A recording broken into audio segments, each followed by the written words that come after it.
Have you ever felt like you're juggling so many tasks in your business that your business looks more like a circus than a well oiled machine? Let's change that today.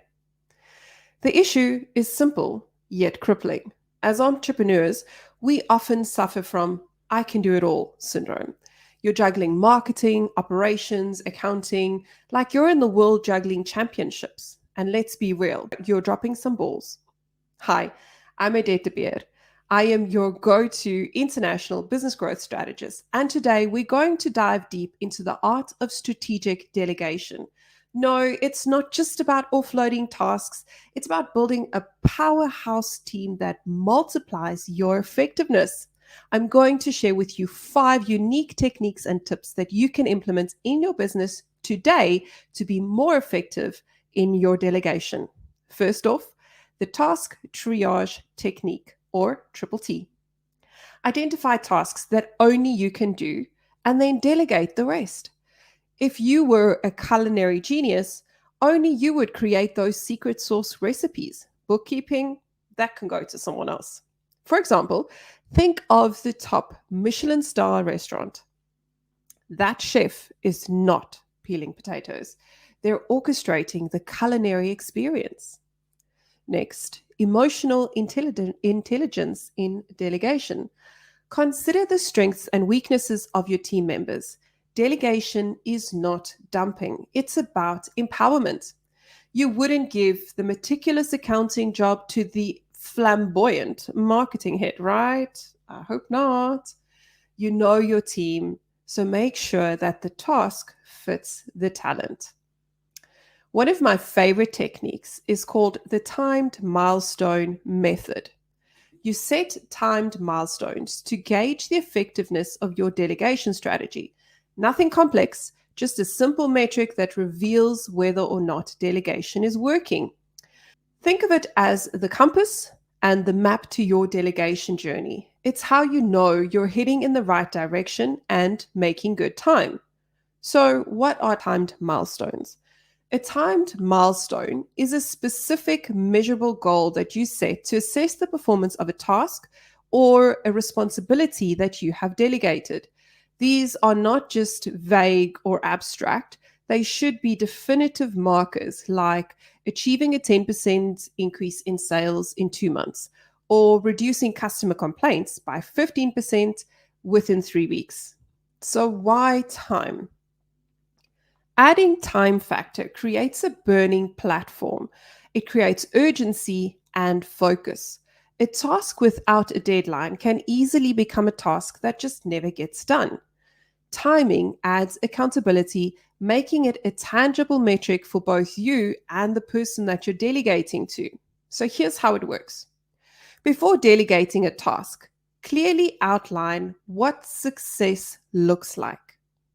Attach reasonable yet challenging timeframes to it. For instance, improve email open rate by 5% in 30 days. Create smaller milestones leading up to the primary goal. This helps in making adjustments in real time rather than waiting for the final deadline and realizing that it didn't work. Choose simple metrics that align with the task. For example, if you're delegating social media tasks, use metrics like engagement rate or follower growth to measure success. Finally, once you've reached the milestone, review the results. Was the objective met? If yes, wonderful. Maybe it's time to delegate a more significant task to that individual. If not, it is the perfect time for constructive feedback and course correction. So, how does this work in real life?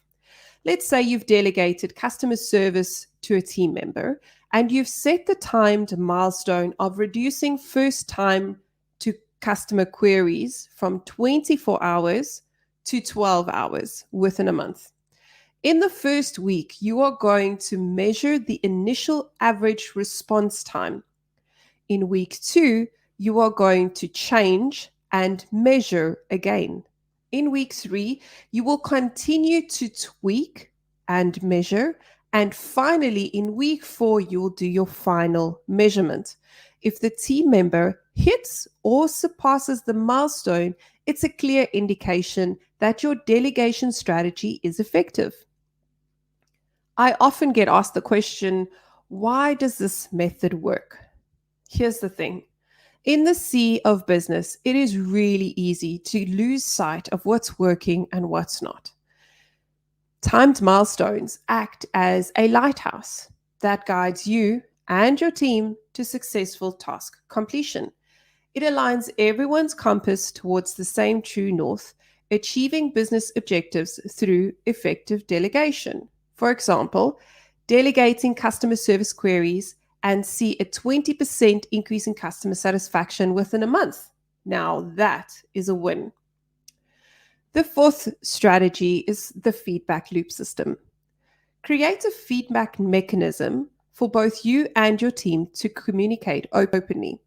This ensures that course correction and continuous improvement is part of the DNA and the culture of the business, as opposed to a one-time event. Just like a pilot constantly communicates with air traffic control, keeping the channels open for smooth operations is important for you and your team. If you have more than 2 team members, it might be useful to implement morning huddles. Morning huddles are short 5-minute meetings held at exactly the same time every day, where everyone is standing, and the things that you will discuss is what went well yesterday, what can you do better, and what obstacles or boulders do you as the leader need to remove for them. These meetings hold each other accountable. It makes performance visible. And when people can see their performance and know that their peers can see their performance, suddenly they start improving their performance. It also makes delays during the day less frequent because challenges and alerts are out in the open for everyone to hear about immediately, and there are no nasty surprises. My final strategy is called return on delegation. Measure the return on delegation. Yes, ROD. What value has delegation brought to the table? Return on delegation, or ROD, is really where the rubber hits the road for your delegation journey. You've offloaded tasks, but how do you know if that was a good business move? Enter ROD. So, what is it? Return on delegation quantifies the value you gain from delegating tasks or responsibilities to team members, or the outsourcing of the task to a VA or a non-employee contractor. In essence, it's the metric that helps you evaluate whether or not the time, energy, and resources you've spent have actually been saved by delegating. So, is the result net positive or negative?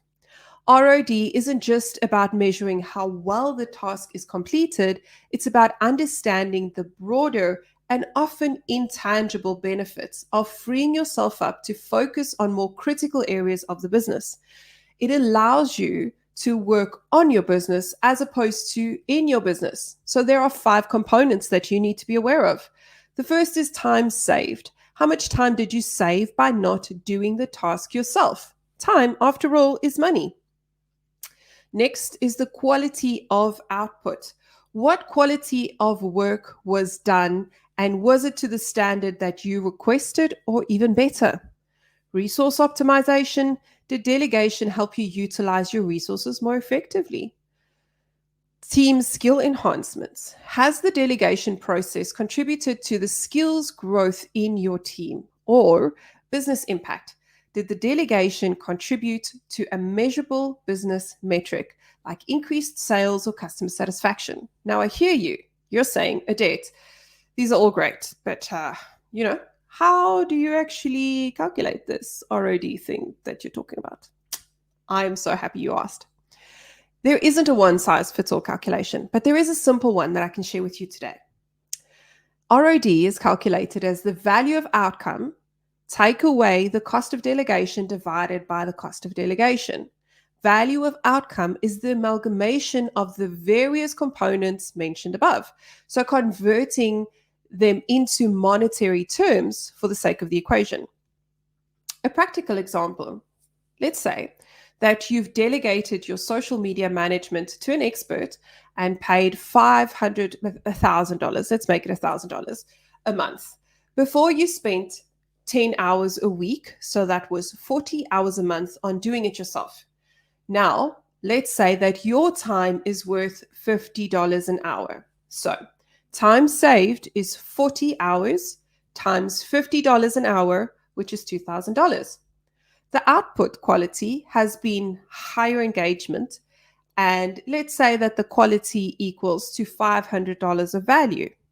Your business impact has been a 5% increase in sales, equating to $1,500.